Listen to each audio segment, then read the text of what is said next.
Olá, eu sou o Felipe Kautz. Eu sou o Rodrigo Fishman, da Dingo, e você está ouvindo Por Trás do Disco, no podcast Vamos Falar Sobre Música.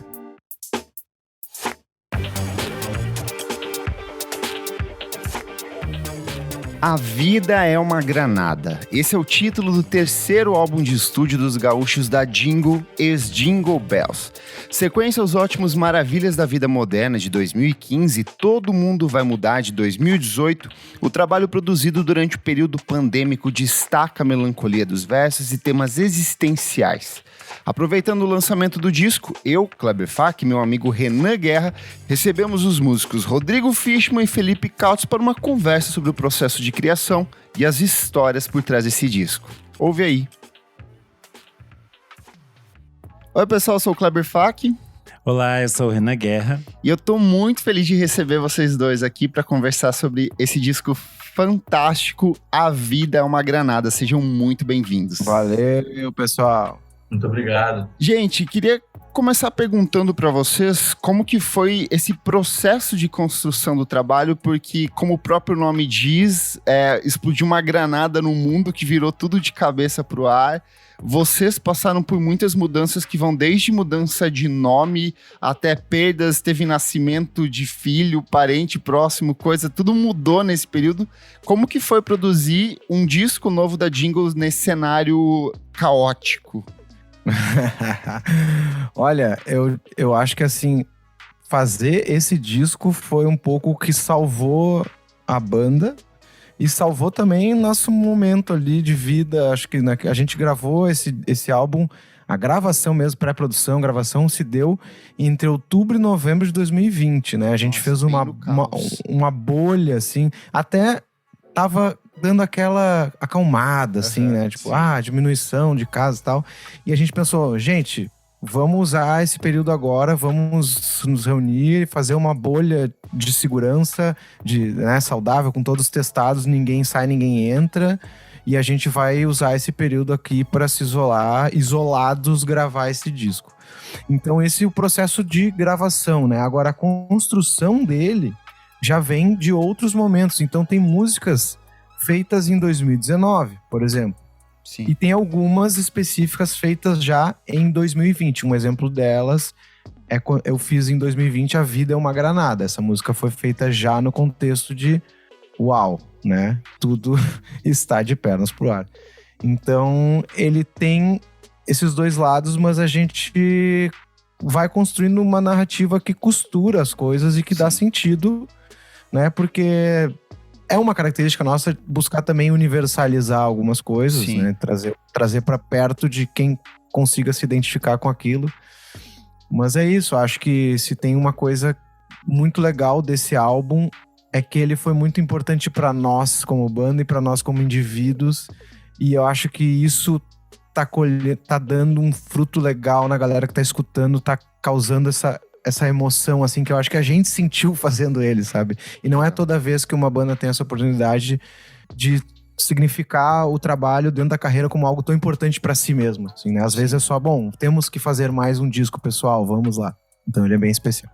Há alguns meses a gente falou com o Tim Bernardes, que também passou por um processo similar, o Thiago Oliveira da Maglory também passou por um processo similar, e ouvindo os 3 discos de vocês e deles 2, da Maglory de maneira geral, eu sinto que são discos que vocês parecem que voltam para uma coisa que é mais vocês, para a essência de vocês, de expor referências, de expor sentimentos.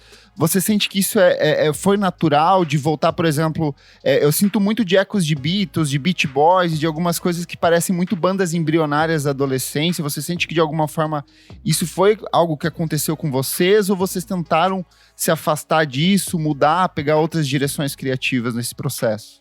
Cara, terceiro disco é uma viagem, assim, né? Porque a gente tá tocando junto desde a escola, né?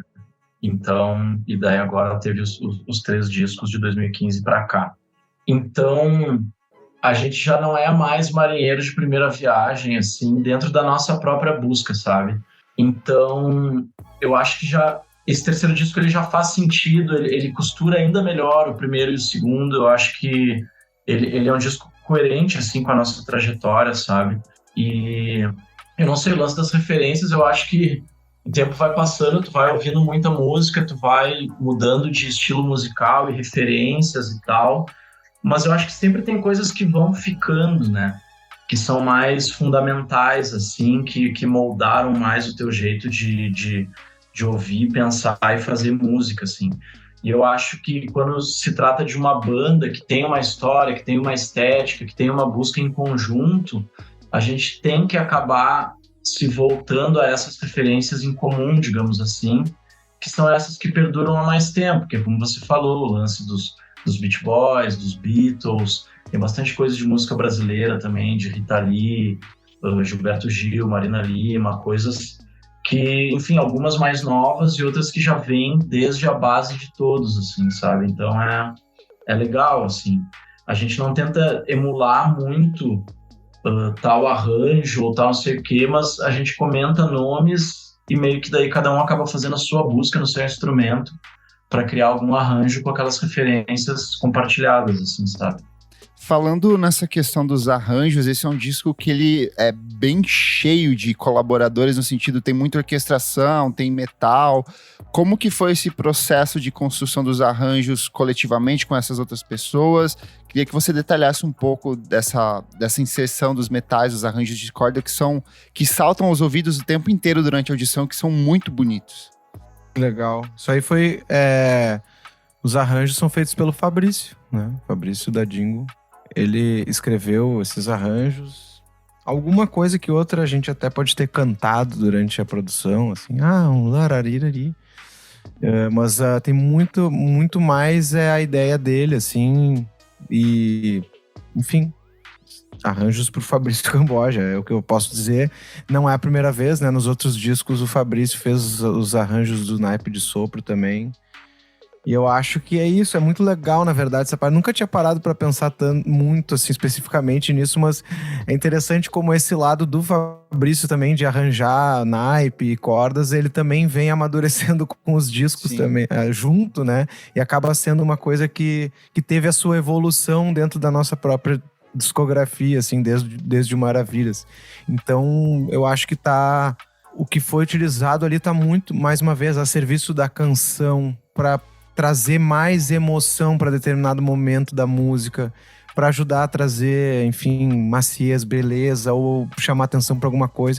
E a gente, com músicos incríveis, assim, né? O pessoal do Naipe de Sopros ali tem uma música somente com o Douglas Antunes, né? Doug Boni ali, que também toca com o Terno, o João Donato, uma galera. Diogo Duarte no trompete e o Bira, né? Bira do sax, que é uma galera que, por exemplo, o Diogo e o Bira, eles fizeram a turnê agora do show do João, né? Fizeram juntos. É o pessoal dos Sopros ali. Uma galera com, nossa, muita experiência e com muita vontade, assim, entendendo muito a música, né? E eu acho que casou demais, assim. O quarteto de cordas é um quarteto que grava pra uma galera, assim, né? O principal ali do quarteto é o Aramis, se eu não me engano. E daí o pessoal manda a escrita e eles gravam e entregam, né? Então, e esse processo foi... Cara, não tem como não dizer que, assim, ter uma música com detalhes de quarteto de cordas é muito sonho de banda, assim, né? De ter escutado realmente... Aí sim, eu concordo 100% a referência de Beatles e tudo mais, né? Então, a gente quer aquela coisa, aquela emoção, né? Que traz com as cordas. Eu acho sensacional, assim. E o Fabrício acertou demais a mão. Acertou demais. Vocês sempre tiveram uma preocupação visual e estética muito importante. Acho que isso está sempre conectado ao trabalho de vocês. Tanto os projetos gráficos dos discos, quanto os videoclipes. E nesse disco a gente tem uma capa muito linda, né? Eu queria entender como isso faz parte desse processo também de criação de vocês. De pensar na capa, agora nessa época, pensar em todos esses visualizers que entram para as plataformas de streaming. Como é a criação disso? Isso é uma parte posterior ao disco? Vocês já vão pensando enquanto estão construindo? Cara, eu adoro essa parte, assim, sempre estive bem próximo dessa parte. E a arte desse disco, ela já está sendo desenvolvida, acho que há quase um ano, assim, eu acho. A gente trocou uma ideia com o Eduardo Stendestiar, né, que é o artista que fez, que ele também é amigo de infância nosso, ele é músico, ele toca na Celton, que é uma banda brasileira radicada na Itália. E ele é designer lá, ele trabalha num estúdio de design lá e tal. E a gente chamou ele para fazer arte, porque tem isso também, sabe? Eu acho que é trazer para algo mais perto. Eu acho que todo mundo que a gente chamou para colaborar no disco são pessoas que são próximas, assim. E o Dudu é um cara que sempre esteve próximo da gente, conheceu a banda tipo, quando era um embrião ainda e tal. E ele é um puta artista gráfico. Daí a gente trocou uma ideia sobre ele criar uma capa que fosse um universo Dingo, assim, que chamasse elementos do disco, elementos da nossa música, e que criasse ali meio que um universo próprio mesmo, assim, sabe? Uma atmosfera ali, a gente queria algo colorido, a gente queria algo que fosse descontraído, quase lúdico, mas sem escorregar numa coisa boba, assim, sabe? Então, tipo, todos os elementos e tal, eles têm significados massa, tem uma malícia por trás ali que eu acho muito legal. E a gente deu referências, cara. A gente deu referências do Little Creatures, que é um disco do Talking Heads, que tem uma arte bem massa. E a gente falou também do Jardim das Delícias Terrenas, se não me engano, que é um quadro do Bosch, que é antigo pra caramba, que também é um quadro que tem 1 milhão de elementos, cenas acontecendo e ao mesmo tempo, quando tu bate o olho, ele é um caos harmonioso, assim, pra tu ver, sabe? Daí quando tu entra mais dentro de cada um dos símbolos, tu vai vendo o que tá acontecendo e vai desvendando coisas por trás, assim. E eu acho que ele mandou bem demais, cara. Bah, eu tô apaixonado pela capa do disco, assim, tá? Vale a pena conferir, né? Pra você que tá só nos ouvindo na internet. Ele trouxe, inclusive, quando a gente tava conversando, ele trouxe referência do Duke, do Green Day. É verdade, a capa do Duke.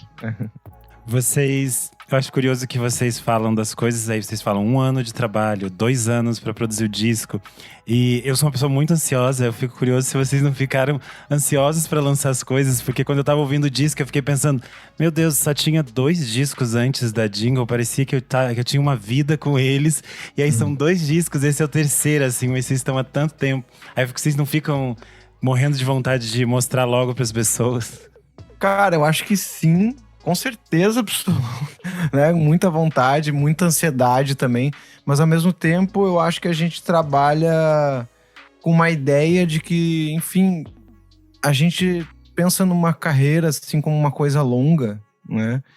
E a gente tenta fazer as coisas da melhor forma que a gente consegue. E às vezes isso leva tempo, né? Então, sim, ainda mais sendo independente, com uma grana que rola, é isso, a gente depende muito do tempo de outros que vão fazer algo porque amam aquilo também e não podem às vezes dar a prioridade que a nossa ansiedade pede, assim, né? Então a gente aprendeu a esperar e tudo mais, e também porque a gente, acho que a nossa música e como a gente entende as coisas, até a própria forma de entender música e arte, é mais num plano da profundidade das coisas, então eu acho até bom.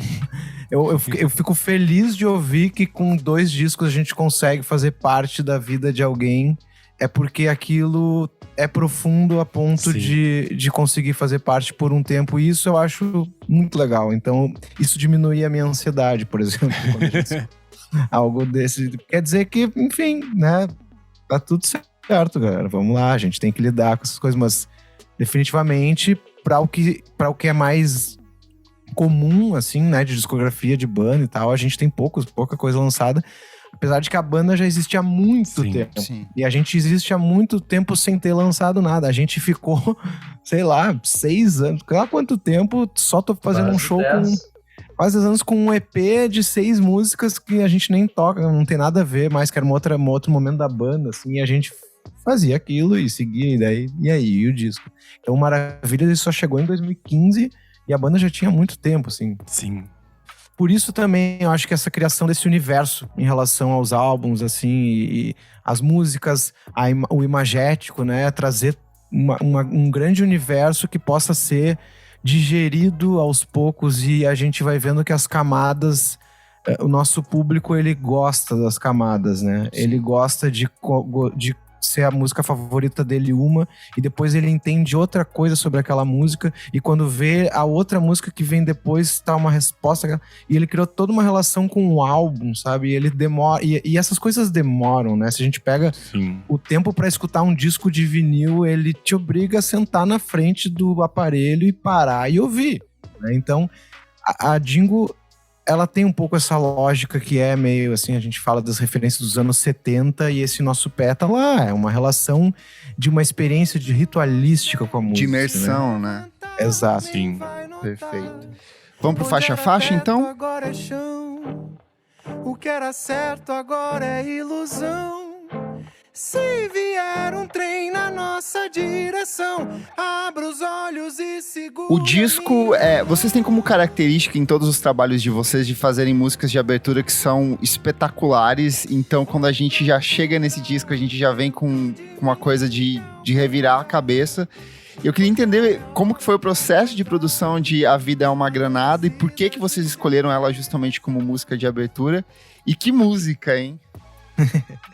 Geralmente é assim, ó, a música que todo mundo diz, essa música tá muito boa, a gente, beleza. Então é isso aí, né? Porque sempre tem algumas que, essa aqui eu gostei muito, essa aqui eu gostei, entendi ela, não é a que mais me bateu agora e tal.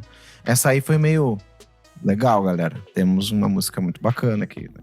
Então, traz essa mensagem toda, que eu acho que é uma boa forma de inaugurar um disco que fala... Inclusive, a gente conversava isso antes, né, Felipe, da questão de maturidade, mas não a maturidade sisuda e séria, né, que às vezes é atrelada, ai, que coisa mais madura, ou seja, que coisa mais séria. Não é isso, é um processo de vida, né? Então, lá no Maravilhas, a gente falou do mistério dos 30, né, com um certo deslumbre. Ó, meu Deus, estamos abrindo uma porta que agora é os 30 anos, estamos perto dele, e é misterioso, é fantástico, o que nos espera? A gente passa por um processo com o segundo disco de olhar em volta desse lugar, olha, tem isso aqui, tem isso, né, as coisas mudam, ok, e agora a gente abraça essa incerteza das coisas, a inconstância, justamente por ter passado pela pandemia durante esse processo todo, e eu acho que essa música, ela consegue sintetizar essa sensação de que as coisas não estão no nosso controle, não há isso, é uma ilusão, e encarar a maturidade, a vida adulta, é aceitar isso de uma forma saudável, né? Conseguir conviver com isso. Eu acho que ele acaba tendo esse processo, assim, de pegar a gente num momento de vida e ter passado por isso, e esse é o embrião dessa música, assim, né? Eu lembro de sentar na sala, em plena pandemia, e pensar, né? Isso tudo que eu tô vivendo é onde era teto, agora é chão, o que era certo agora é ilusão, mas é assim... Se vier um trem na nossa direção, abra os olhos e segure a minha mão. Vamos junto, tamo lá. Abraça. É quase um convite pro resto do disco ali. Exatamente. E tem umas músicas que elas têm uma força, assim, que tu até experimenta outros set tracklists, assim, né? Quando você tá montando ali, coisa e tal. E essa é uma música que ela não conseguia ser encaixada em nenhum lugar que não fosse o primeiro, assim, sabe? Sim. Então, tipo, sempre que a gente botava ela mais pro meio do disco, meio que parecia que faltava lá na frente, assim, sabe? Então, acho que ela é uma música de estreia que é bem isso que se falou, assim. Abre as portas para tudo que vai estar por vir. Eu acho que é meio que quase que a premissa básica de tudo que é dito no restante do disco, assim, sabe? E o disco não ia ter esse nome, né? Foi aos 45 do segundo tempo que a gente definiu, ok, A Vida é uma Granada.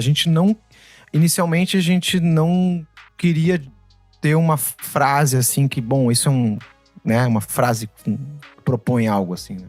A gente queria a gente estava entendendo ele como um disco muito nosso, muito íntimo, né? Sobre nós mesmos e tal. Mas foi, enfim... Quando surgiu a ideia de, vamos botar A Vida é uma Granada, vamos colocar, acho que ninguém disse, né? É isso aí mesmo, galera, vamos aceitar. Boa. Aí a gente vai pra faixa de número 2, que é Parabólicas. Eu acho que ela fala um pouco disso que vocês comentaram aqui, de ter esse universo que a gente vivenciou na pandemia, mas também falar um pouco de uma forma mais universalizante, né? A gente tem esse cenário da cidade, esse cenário das conexões e desconexões. Queria que vocês falassem um pouco dessa faixa. Parabólicas eu fiz antes da pandemia, mas com a ideia principal de que o que diz ali no refrão, né? Quando nesse cenário apocalíptico, digamos assim, né? Que acabou quase que acontecendo de alguma forma. Mas a ideia principal de que só o amor resistirá. Eu queria muito que a Dingo tivesse uma música que tivesse a bandeira do amor, assim, acima de qualquer coisa. A gente nunca trabalhou muito isso. Tem, de algumas formas, isso tá presente na discografia. Mas enfim, quando eu fiz, eu pensei, esse é o momento de falar, de dizer que o amor resistirá, né? Quando tudo se for... Tem um pouco de uma ideia de um filme que quando vi, eu pirei demais, que é o Interstellar lá. Sim. Que ele tem essa ideia como se o amor fosse uma dimensão, né? Algo como gravidade, alguma coisa assim. Então, acho que me veio na cabeça um pouco esse cenário futurista, o céu da cidade com, né, tapado por prédios tão altos que não se vê mais nem o céu de fato, essas conexões e desconexões das parabólicas que na madrugada jogam as coisas, mas acima de tudo, o que resiste a tudo isso, o que resiste ao concreto é o amor, né? Como uma coisa que vai ficar ali para sempre. Perfeito. Você falou muito sobre essa questão do amadurecer, e uma coisa que a gente aprende quando a gente chega aos 30 é saber dizer não. A gente vive nesse cenário de muitas vezes dizer sim pra tudo de uma maneira quase tóxica, e essa música ela tem muito disso, desse amadurecimento, desse saber dizer não. Queria que você contasse um pouco mais sobre como que foi o processo de composição dessa música, tanto a questão dos versos quanto as melodias, os arranjos, porque essa é uma dessas composições que, mais uma vez, saltam aos ouvidos quando a gente vai ouvindo esse trabalho. Massa, cara. Cara, essa música, eu fiz ela depois de uma ligação telefônica que eu recebi, e que foi uma ligação em que eu tive ali o meu limite cruzado, digamos assim, e eu consegui dizer não, e fincar o pé, e nada aconteceu, foi maravilhoso, tipo, funcionou. O mundo não acabou, né? Foi tipo ganhar um superpoder na hora, assim, sabe? Foi muito boa a sensação, porque eu acho que eu tenho um pouco essa dificuldade. E daí, cara, eu tava com o violão no colo, casualmente, e eu já tava pirando nos dois acordes ali, que fica toda a parte A e tal. E meio que saiu letra e melodia, assim, de uma, assim. E daí depois eu fui fazer a parte B, que é onde eu tô começando a cantar ali no disco e tal. Mas é uma música que fala sobre isso que você tava falando, que é realmente celebrar o não como algo de libertação pessoal, assim, sabe? Tipo, tu vencer o teu próprio limite ali de conseguir dizer não e estabelecer, enfim, até onde vai o teu terreno ali, essas coisas que vem com o amadurecimento mesmo, que é difícil pra caramba, assim. Eu não acho que pelo fato de eu ter escrito isso, eu venci esse desafio pra sempre, né? Mas foi muito bom poder colocar isso pra fora desse jeito, que eu acho meio inusitado, assim, que é uma celebração super positiva a respeito do não, assim. Maravilha. Chegamos na faixa de número 4, Um Raio no Céu. Eu acho que essa é outra faixa que a gente volta a falar de amor, né? Dessas relações, e é algo que vai aparecer também de novo mais pra frente durante o disco. Queria que vocês contassem um pouco sobre essa canção. A gente pode falar também sobre as músicas sem ter composto elas, tá? Tudo bem. É porque A Vida é uma Granada, ele é a primeira vez que aparece bem mais separado, assim, né? 2 músicas do Felipe, Lindo Não e Cheguei de Longe, e 2 do Fabrício, Tropeço e Pra Aliviar o Peito. Digamos assim, a gente dá esse nome porque ela surgiu com proposta de música, harmonia, melodia e letra, ou já encerrada ou praticamente finalizada, e assim foi o processo nesse disco, assim, né? Diferente dos outros que tem ou mais músicas minhas ou músicas de todo mundo, enfim. Daí por isso que eu disse assim, mesmo que não tenha sido feito. Mas como foi falar. Fazer ela, né? Fazer ela foi... eu acho que peguei por tabela o fato de que o Hélio tava produzindo o disco e baixou um espírito vanguard, assim, que ela tem essa maciez, assim, do violão. Apesar de que a gente em nenhum momento mencionou, né, o vanguard ali. Eu troquei muita figurinha com o Hélio ali, eu me lembro na época que a gente tava fazendo ela. E o que a gente falava ali, Felipe? Eu acho que tinha um pouco... O pessoal mencionou um Belle and Sebastian, né? Acho que uma coisa de uma melodia leve. eu acho que quando tu falou sobre a gente não precisa ter composto a música para falar sobre ela, o que eu ia falar, eu ia destacar o papel do Elinho mesmo nela, Isso. assim. Acho que o Elinho é padrinho dessa. Inclusive, eu acho que ele até talvez tenha tocado violão nela, agora me falha a memória a respeito disso, assim, mas é possível. E o Hélio é muito fã de Belle Sebastian, que é outro artista que tu mencionou aí, né? Então, eu acho que é isso, assim, ela talvez seja a nossa balada de amor mais leve, mais pop, assim. Então, é um terreno que a gente não tinha explorado tanto até então, mas que foi muito legal, assim. É uma música que ela tem todo um ciclo de acordes que se repete o tempo inteiro. E daí, na parte B, ela vai para uma outra onda, assim, mais contemplativa, imagética, assim. E daí volta para aquele estado de graça ali daquela sequência harmônica ali que é um clássico, assim, da música, né, do século XX, essas coisas assim. Mas eu acho que é isso, velho. Eu acho que ela celebra. Acho que o Renan já introduziu de um jeito bacana, assim, o que eu penso também sobre ela. Ela celebra e não lamenta uma relação que já foi de um jeito e não é mais, sabe? Sim. E é isso, sabe? Não é um lamento sobre como era, que bom. Porque ela fala de coisas nostálgicas e ela tem esse ar, assim, também, pela própria forma como ela é, harmonia, melodia. Dá essa saudade na gente. Quando eu escuto, me dá uma certa saudade quando eu escuto essa música. Mas ela fala de um jeito bom sobre isso. Perfeito. E aqui, a Isabela Costa, nossa assessora de imprensa querida, passou aqui no ponto eletrônico que o Hélio, de fato, gravou violão de Raio no Céu. Então é isso aí. A gente chega na quinta faixa, Eu em Busca de Mim, e de novo a gente vai para essas questões existenciais, e aí, tanto musicalmente quanto em termos de letra, ela é uma dessas canções que tem um traço bastante significativo dentro do disco, que são esses altos e baixos, essas canções que começam pequenas e de repente te jogam num turbilhão instrumental e poético, quase transcendental em alguns pontos. Ela começa com essa levada de violão, num barulho de chuva, e acaba ali com aquele fechamento muito bonito que fica repetindo Até o Infinito Eu Me Atirei Também. Cara, que espetáculo de canção, assim, como que foi criar essa faixa, que é uma das minhas favoritas aqui dentro desse disco. Que legal. Eu acho que essa música... Eu vou começar falando isso e entrego a bola pro Felipe, pra resumir. Mas essa música, ela contempla, em termos de referência, o que toda banda hoje em dia quer fazer, que é ter a sua música Fleet Foxes no disco, né? Então... Não, mas tem mais coisa. Tem mais coisa. Tô brincando. Tem muito Clube da Esquina, eu escuto muito Clube da Esquina nela, eu escuto muito Beach Boys nela, assim, eu acho que... Que são as duas coisas que o Fleet Foxes roubou a vida inteira, Milton Nascimento e Brian Wilson. E daí, eu acho que quando a gente estava discutindo coisas do arranjo dela, teve muita coisa de Beach Boys comentada, principalmente o jogo de vozes no final, que tem um cruzamento de sei lá quantas vozes são, assim, mas eu acho que tem umas 3 ou 4 coisas acontecendo ao mesmo tempo, em ritmos diferentes e tal. E ela é uma música que eu acho que a gente chegou num arranjo legal para ela. Eu piro muito em arranjo, sabe? É uma coisa que eu acho muito fundamental, assim. Acho que é uma parte da narrativa muito grande para ser trabalhada e para ser explorada, assim. Acho que a gente gosta pra caramba de fazer isso.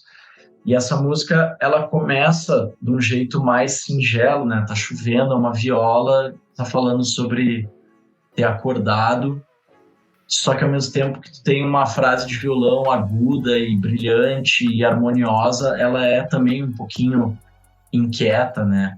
E daí ele vai narrando toda a trajetória do processo mental dele e o arranjo vai indo atrás, assim. E o que eu acho muito legal, assim, uma coisa quase de metalinguística, assim, é que o Eu em Busca de Mim, ele se dá em vários processos ao mesmo tempo no final, em ritmos diferentes, que são esses cruzamentos de vozes, né?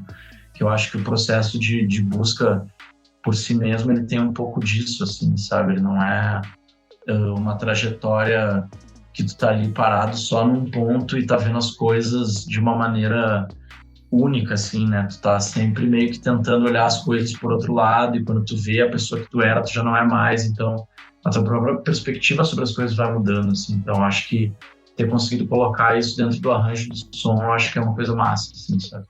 Perfeito. Eu lembro que ela surgiu com alguma ideia que eu tava querendo falar.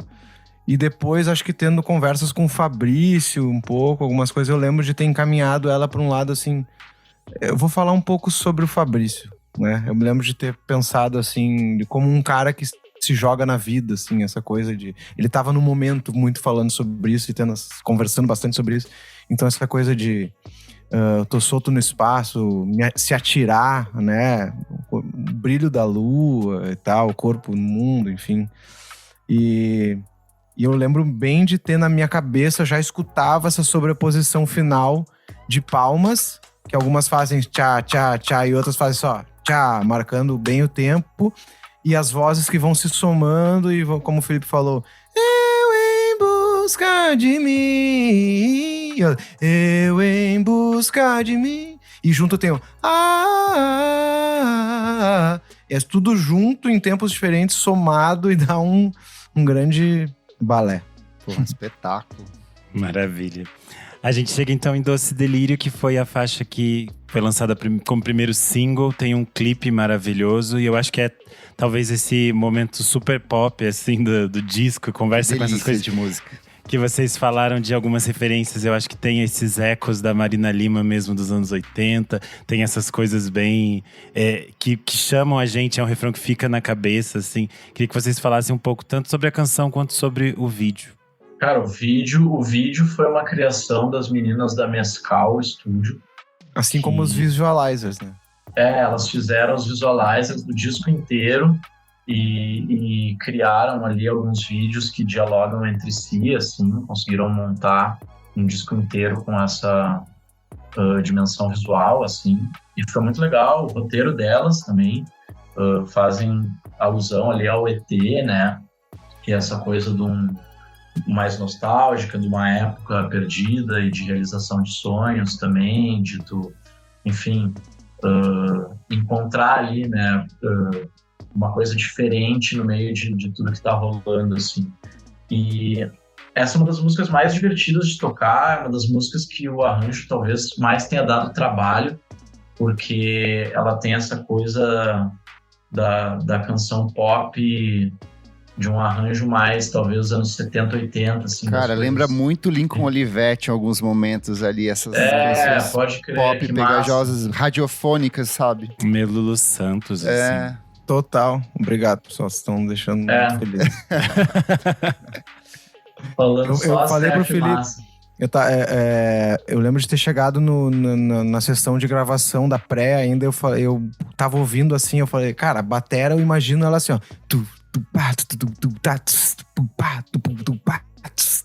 Com essas coisas aí, claro, isso é... Um belo dia resolvi mudar. A batera, é isso que tava na minha cabeça, assim, né? Eu me lembro, cara, precisamos fazer vai ser assim esse arranjo, agora ninguém me segura, mas... É massa, né? E é bem essa referência, né? Tutti Frutti ali, né? Rita Lee. Perfeito. Ela é uma música de escape, né? Música de escape. Não, de forma alguma. Eu acho que o disco inteiro, mesmo quando vocês tendem a esses momentos de euforia, tem sempre isso eu acho que é até uma coisa que é bem constante no disco inteiro, que é um toque de melancolia, assim, que eu acho que é até natural de tudo que a gente passou durante o período pandêmico, né? Total. Ela foi feita... Doce Delírio foi feita de fato dentro da pandemia e foi a minha forma de sair daquilo e conseguir viajar pra algum lugar, e era numa beira de uma praia com uma fogueira e era Doce Delírio, né? Essa ideia por trás dela. Perfeito. Digamos que na Dingo a melancolia tem o sono leve. E saindo desse momento de euforia dentro do disco, a gente cai em Desconstrução do Ser, que é a 7ª faixa. Ela tem essa abertura em inglês no começo. Tem essa atmosfera meio Beatles, meio Beach Boys, mas eu acho que acima de tudo tem muito de jingle aí dentro também desse processo. Como que foi essa canção que tem de novo, oscila entre a melancolia e a esperança o tempo inteiro, principalmente na construção dos versos, né? Pode crer, pra mim isso é um pouco também o que é o soul, né? Essa coisa de tentar colocar o que a alma diz pra fora, sabe? Eu acho que temos uma alma melancólica, mas uma alma esperançosa também. Então, ela tenta, enfim, acalmar. Eu acho que ela é uma música de colocar uma uma força pra dentro de quem ouve, assim, sabe? Eu acho que é de confiar nos instintos e tudo mais. Eu até fiz um vídeo explicando um pouco esse processo. Fiz essa música depois de uma ligação longa, né, com a Bianca, minha esposa, e ela, na época, relatava um monte de coisa. Eu tava longe, não conseguia solucionar nada e não conseguia resolver nada, então desliguei o telefone com aquele sentimento engasgado e quis falar isso: confia, vai, né, confia no... Sinta seus ossos, assim, e surgiu em inglês, né, a primeira coisa foi go ahead, trust your feelings e tal. Então, eu acho que ela tem, sim, esse tipo de cadência que traz melancolia, que tem a forma como é a harmonia, mas também é muito soul, né? Também é muito, enfim, Marvin Gaye, Al Green, Curtis Mayfield e tudo mais que quiser listar aí, que é muito, pra mim, é muita influência, assim. E, trazendo mais pro nosso lugar, o Tim Maia também faz muito isso, né? Ele importou da sua forma essa melancolia pra falar das coisas da alma. E ele também tinha essa coisa de oscilar entre o inglês e o português, principalmente quando ele volta dos Estados Unidos pra cá, né, nas primeiras composições. Total. Bonito demais. Ah, caramba.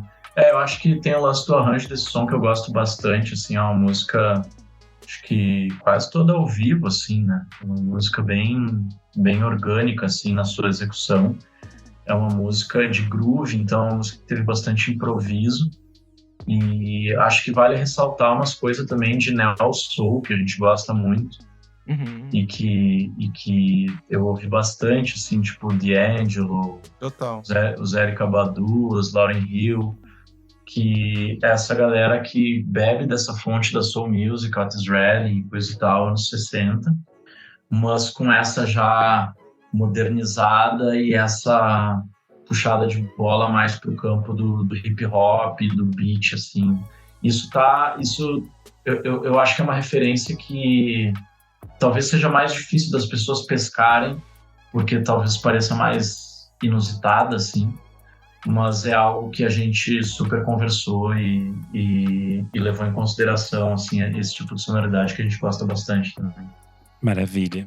A gente falou aqui várias vezes de melancolia, dessas sensações. Eu acho que essa faixa que a gente vai falar agora, que é Eu Cheguei de Longe, tem bastante disso, né? Ela é uma faixa mais calma, assim. E ela tem essa letra que é muito bonita, mas tem esse fundinho de melancolia, né? Bom, falando sobre melancolia, cara, essa música, ela é digamos que a minha sampa, né? Mas eu não sou nenhum Caetano Veloso, então Eu Cheguei de Longe. Mas é uma música que fala sobre a minha mudança para São Paulo, cara. Eu fiz ela durante esse processo e é um processo que não é simples, porque a gente vem de Porto Alegre, é uma cidade que tipo, tem 10% do tamanho de São Paulo e tinha muita coisa aqui, muita novidade. Acho que São Paulo vai seguir trazendo novidade pro resto da vida, assim. E é uma música que fala um pouco sobre essa transição e querer acreditar nesse movimento, sabe? Tipo, existe um lugar para uma melancolia do que tu tá deixando para trás. Sim. E do que de tu não saber o que ainda tá por vir, sabe? Existe isso daí, mas eu acho que, acima de tudo, ela é uma canção que tem uma intenção, assim, de ser uma injeção de energia para esse movimento que eu tava fazendo, sabe? Ela é uma música que o Thiago Ramil me ajudou a finalizar ela uma das vezes que ele tava aqui em São Paulo e ele tava bem no processo de mudança para cá, que acabou não se concretizando, mas enfim, a gente finalizou a música aí numa madrugada aí. E é isso, uma música bem pessoal nesse aspecto, assim. Mas é curioso que você falou, é uma música muito pessoal da sua experiência, mas às vezes todas que eu ouço, ela também me toca nesse espaço dessa experiência, de vir do interior para São Paulo, de ter essa tensão do medo. Você falou, né, Porto Alegre, uma cidade muito menor. Eu venho de uma cidade ainda muito, muito menor que Porto Alegre, então acho que dá essa sensação de que é isso que eu falei, tem uma melancolia, mas tem essa sensação de coragem e de enfrentamento também. Uhum.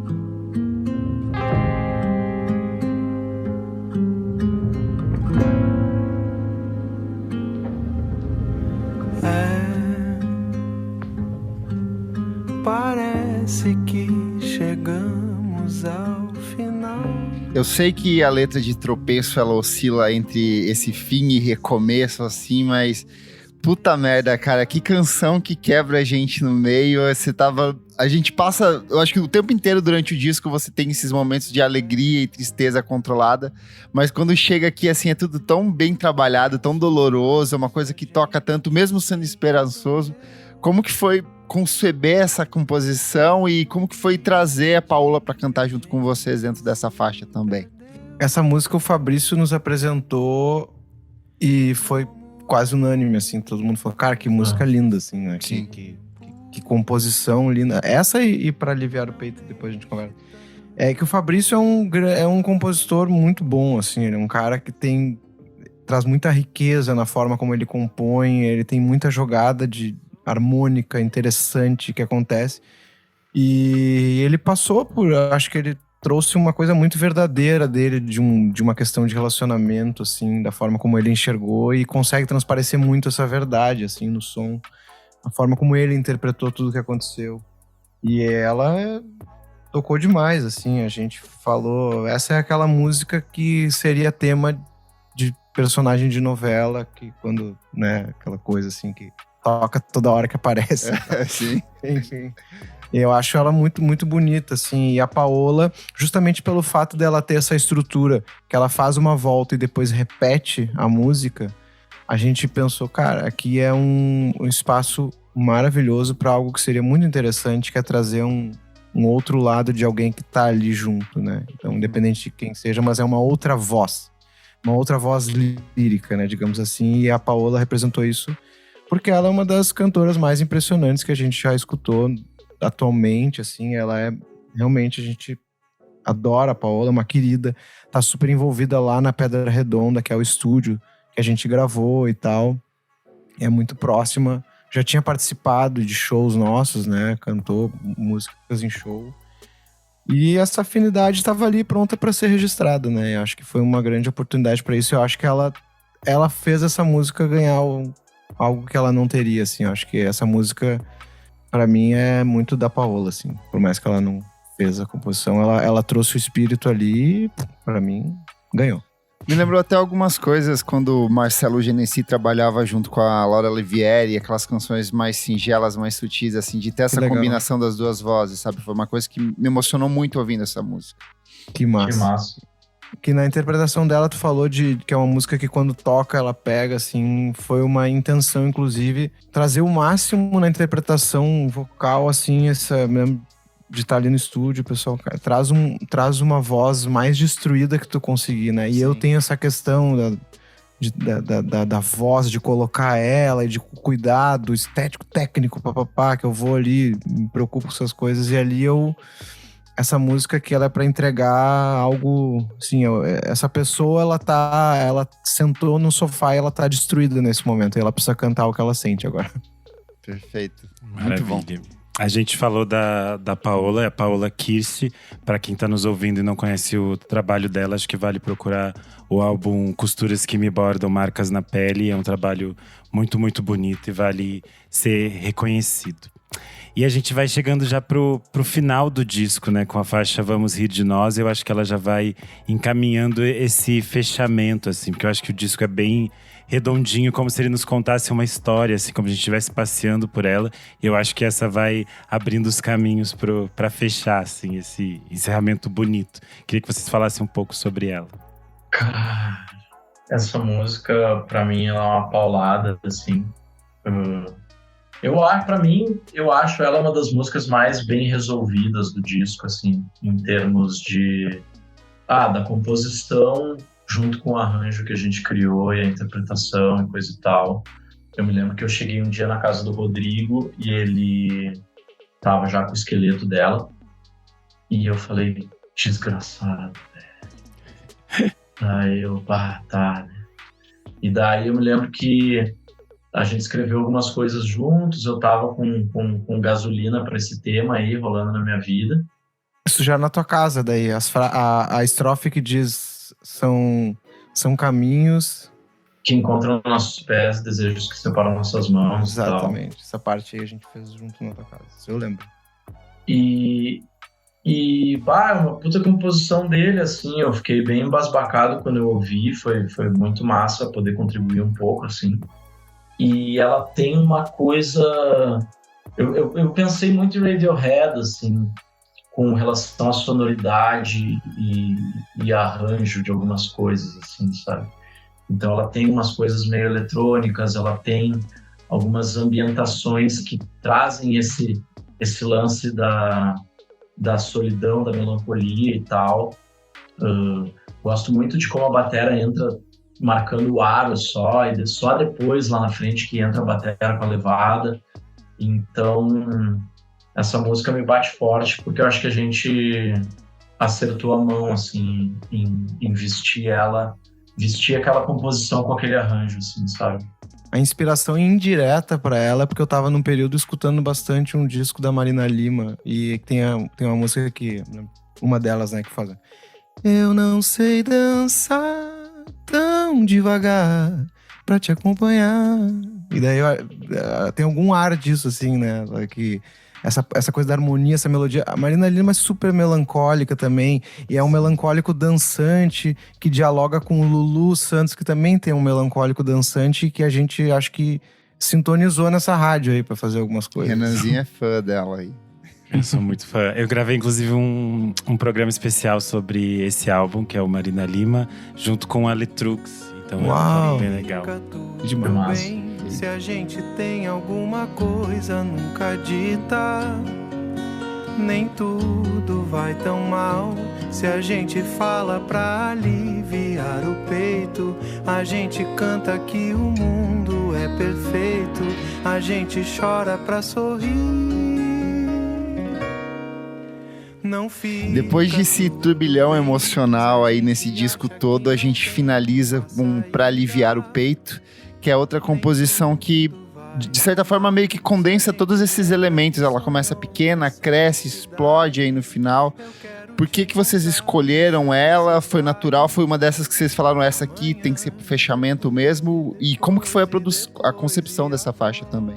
Cara, acho que não tinha... Esse também é um caso de que não tinha como botar nada depois dela.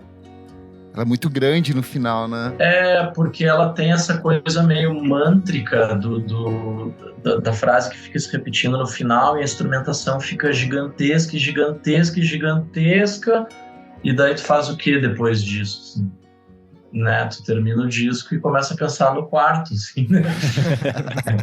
Daí eu acho que ela acabou pegando isso, e eu acho que tem uma coisa também dela dar esse afago final, assim, no ouvinte, depois de toda a jornada de... Enfim, né, de algumas desilusões aí que estão na trajetória da vida de todo mundo e coisa e tal, que a gente reconhece no disco, mas que no final a gente dá uma amenizada, assim, e, tipo, bom, faz parte do percurso, paciência. Ela é um abraço apertado, essa música. Ela é uma música que é uma composição do Bri também, né, do Fabrício.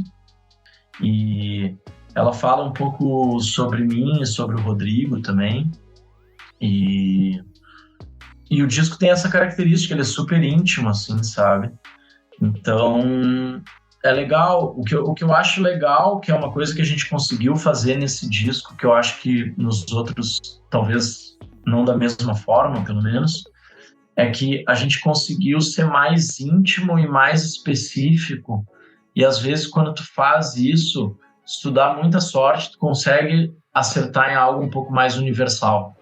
Então, às vezes é isso. Às vezes é uma música que fala sobre um fim do relacionamento, que fala sobre algo muito específico, que talvez contigo tenha sido um pouquinho diferente, talvez tenha sido exatamente igual, mas tu fala, caralho, isso foi feito pra mim, sabe?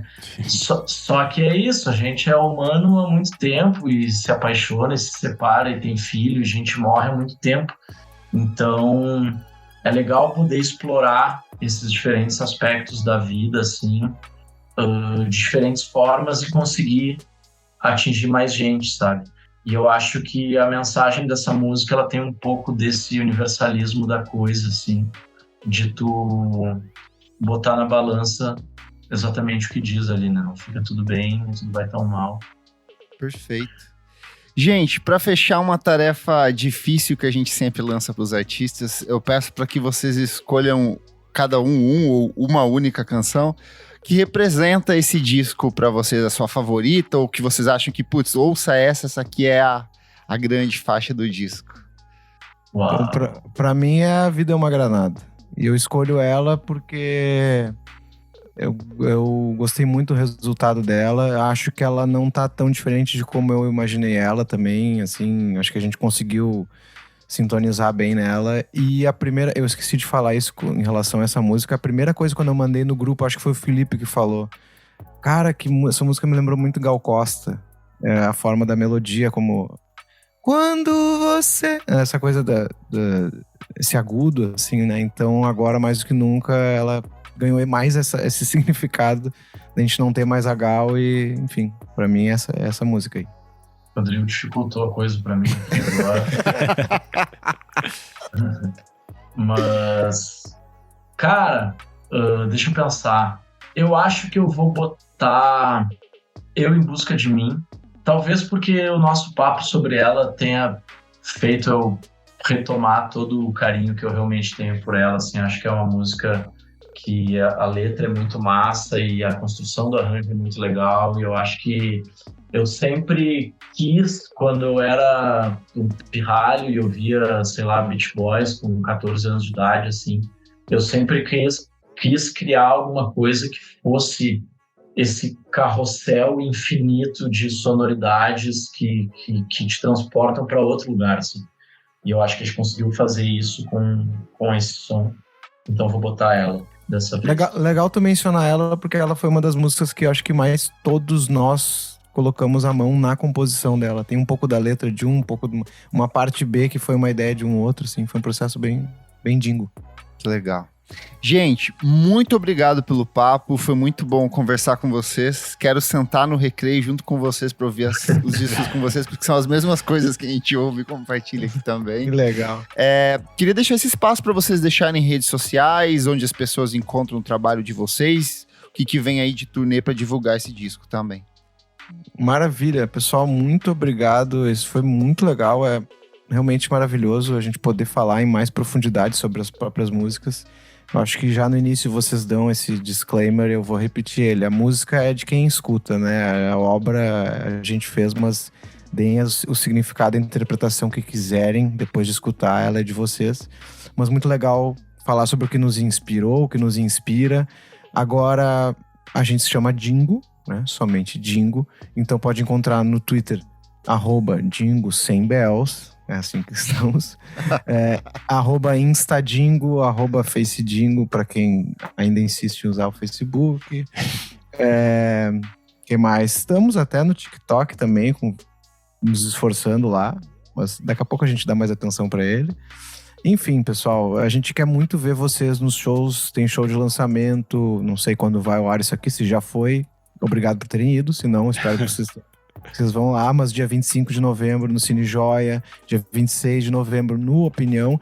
E ainda não temos uma agenda montada, mas a nossa esperança é que isso seja só o começo de uma turnê que tá vindo por aí. Esse álbum ele foi lançado em todas as plataformas e ele vem no formato físico de disco de vinil, com a capa bonita, grandona, com um trabalho gráfico para todo mundo aproveitar bastante. Vai estar à venda nos shows e a partir dos shows vocês vão conseguir comprar também. Já nos shows já vai ter para vender? Sim. E estamos no selo Rocambole, nos ajudando em tudo isso, dando suporte e fazendo a fita acontecer junto e misturado. E é isso. Estamos aí. Sigam, curtam, escutem e espalhem o mais que vocês puderem a Dingo, porque a gente faz com muito carinho e é muito bom ouvir quando tem gente aqui que tá falando coisas que a gente quis dizer e concorda. Perfeito. Valeu demais, pessoal. Obrigadão aí, Kleber e Renan e todos os nossos queridos ouvintes. E nos encontramos por aí. Escutem a nossa música e colhem nos nossos shows que a gente vai adorar. Por Trás do Disco é um projeto paralelo do podcast Vamos Falar Sobre Música. Apoie a gente em padrim.com.br/podcast VFSM. Tem acesso a esse e outros programas lançados com muita antecedência. Eu sou @KleberFac em todas as redes sociais. Eu sou _Renan Guerra no Instagram e no Twitter. Não esquece de seguir a gente nas nossas redes sociais, @podcastvfsme em tudo. E até a próxima. Tchau, tchau. Tchau.